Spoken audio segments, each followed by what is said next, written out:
悲しみの向こう、片柳宏。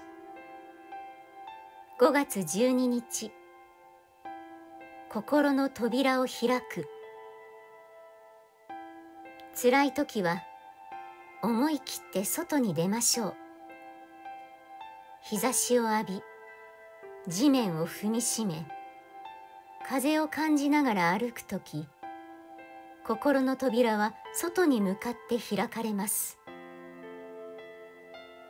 開かれた心の扉からは、悲しみや不安が外に流れ出し、命の喜びが心に流れ込んでくるでしょう。